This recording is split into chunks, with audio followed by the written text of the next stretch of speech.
Baik, perkenalkan nama saya Francina Harintinata. Saya dari kampus Universitas Pendidikan Muhammadiyah Unimuda Sorong. Pada kesempatan kali ini, saya akan menjelaskan tentang pembelajaran matematika atau hakikat pembelajaran matematika di sekolah dasar. Hakikat anak didik pada pembelajaran matematika di SD. Jika kita berbicara tentang hakikat pendidikan anak matematika pada SD, berarti kita harus memahami terlebih dahulu karakteristik antara hakikat anak dan hakikat pendidikan matematika. Jika kita berbicara tentang hakikat seorang anak, berarti itu kita berbicara mengenai suatu perkembangan atau intelektual seorang anak.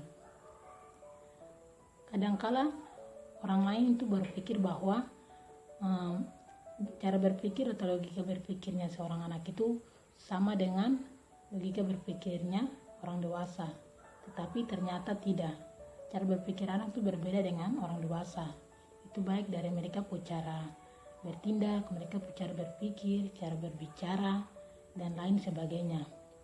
Jadi kadangkala tuh seorang guru jika mengajar, logika berpikirnya mereka itu berpikir tuh mudah sekali tentang suatu pembelajaran atau materi.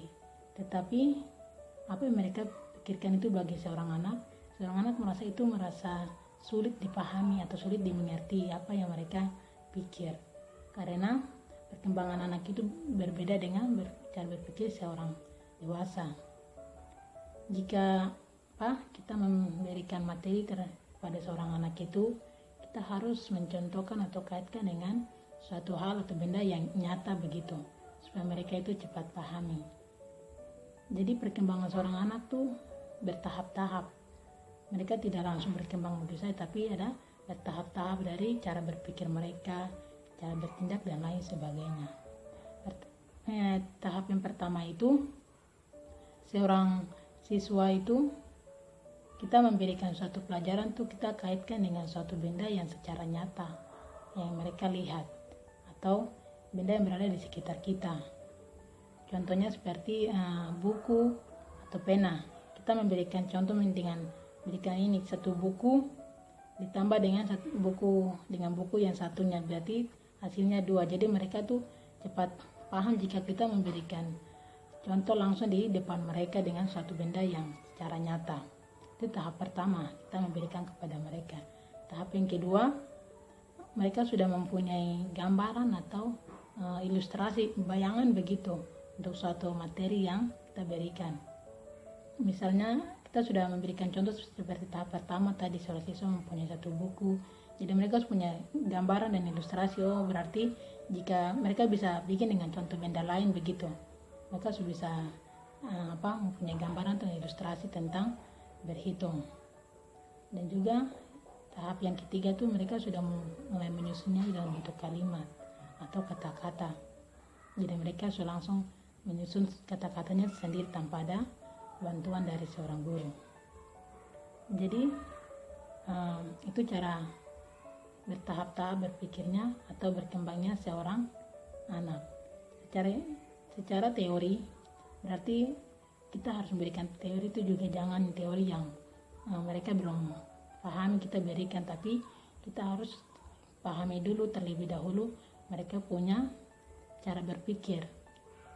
Apakah teori ini cocok dengan perkembangan atau cara berpikirnya seorang anak. Jadi kita harus mempelajari dulu terlebih dahulu materi yang kita berikan tuh kita pelajari dulu, kita apakah ini cocok dengan apakah ini mereka siswa dapat cepat meresapi atau mengerti materi ini. Seperti contoh pertama tadi, hal sama berkaitan dengan yang pertama, memberikan contoh gambaran begitu kepada mereka. Kita juga harus selain itu kita harus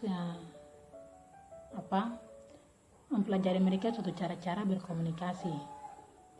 cara berkomunikasi mereka karena berkomunikasi itu sangat penting sekali bagi mereka, karena mereka itu berkaitan dengan berhitung, membaca dan lain sebagainya. Cara komunikasi mereka itu saling berkaitan dengan cara berpikirnya mereka. Apa yang mereka pikirkan, tapi jika mereka tidak tahu untuk berkomunikasi, maka mereka sulit untuk katakan sesuatu itu atau menyampaikan sesuatu kepada orang lain. Jadi komunikasi mereka itu harus sebagai dasar utama untuk mereka harus pelajari.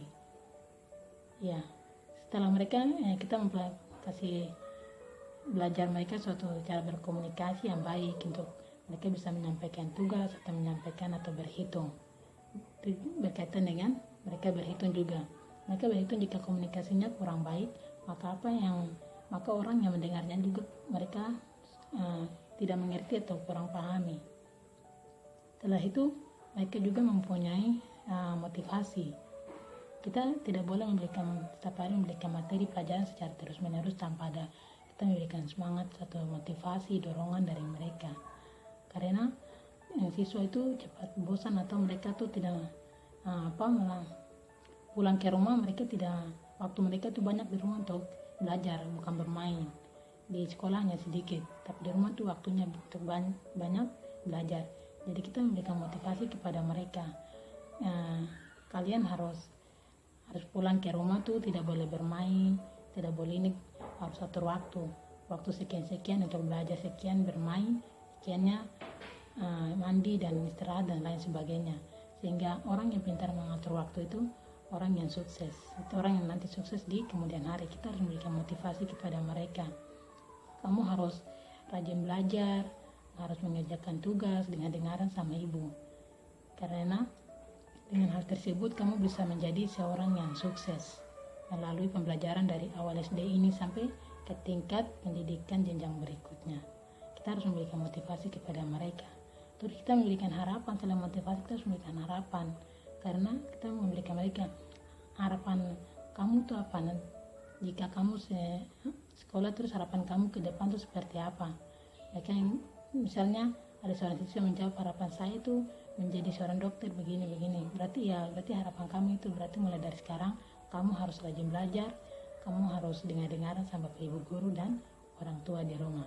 Jadi kita harus memberikan suatu motivasi dan harapan untuk kepada peserta didik, sehingga mereka tuh mempunyai semangat untuk belajar. Iya, kita juga harus ketika dalam pembelajaran kita harus cara yang menyenangkan untuk siswa belajar itu adalah strategi pembelajaran.